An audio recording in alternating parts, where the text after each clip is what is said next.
pédiatre active aux travaux de la COP à Sharm el-Sheikh. On voudrait savoir quelle a été la motivation pour la province de Mai-Ndombe d'être représentée ici au plus haut. La motivation pour la province de Mai-Ndombe, parce que nous pouvons dire que si le Congo était un pays solution, le Mai-Ndombe est parmi les provinces solutions.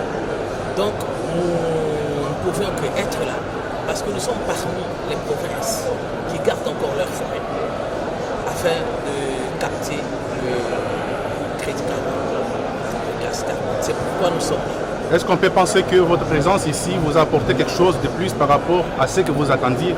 C'est clair. Ma présence ici, notre présence ici, je veux dire parce que j'ai toute une équipe.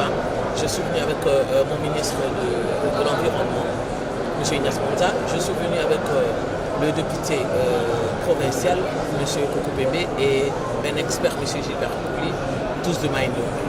Donc notre présence ici, c'est que chacun de nous puisse rentrer dans des informations dans chaque domaine, afin qu'on puisse savoir où peut se retrouver la province, dans quelle situation peut se retrouver la province, qu'est-ce que la province peut gagner en tout en sauvegardant. Parce que en fait, c'est la population, ce sont ce peuple, c'est le peuple autochtone là qui garde cette forêt.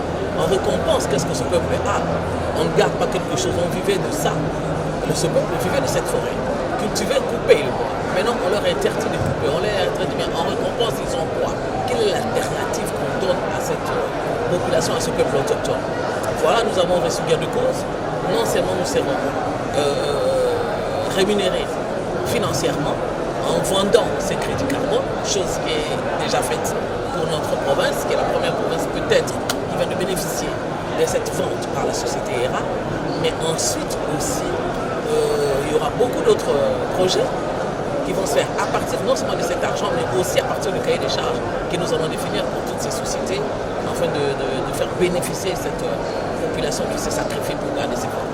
Nous avons entendu que vous avez reçu 25% des bénéfices. Qu'est-ce que vous allez faire avec cette grosse somme pour la population? Parce que vous parlez de la population. Oui, écoutez madame, c'est vous qui parlez des 25%, c'est vous qui parlez de grosses sommes. Moi je ne suis pas ici pour parler chiffres, mais je suis ici pour parler procédures et avantages de cette population. Et vous verrez dans les jours à venir qu'est-ce que cette population va bénéficier de ce que la province vient de gagner. Est-ce que vous avez des projets déjà en tête par rapport à la préservation des forêts, au-delà du crédit carbone? Avez-vous d'autres projets en tant que gouverneur par rapport à vos forêts? Nous avons beaucoup de projets, monsieur. Non seulement que nous voulons un arbre debout avec un arbre coupé, mais en dehors de ça, pour ce peuple autochtone, nous avons beaucoup d'autres projets. Il y a la construction des écoles, il y a la construction des centres hospitaliers, il y a beaucoup d'autres choses à faire, de microcrédits, il y a du commerce circulaire. Nous avons un programme pour la province qui compte 10 axes que nous mettrons à la disposition de la presse. Et l'environnement pour vous représente quoi en tant que gouverneur? L'environnement pour nous représente quelque chose de primordial.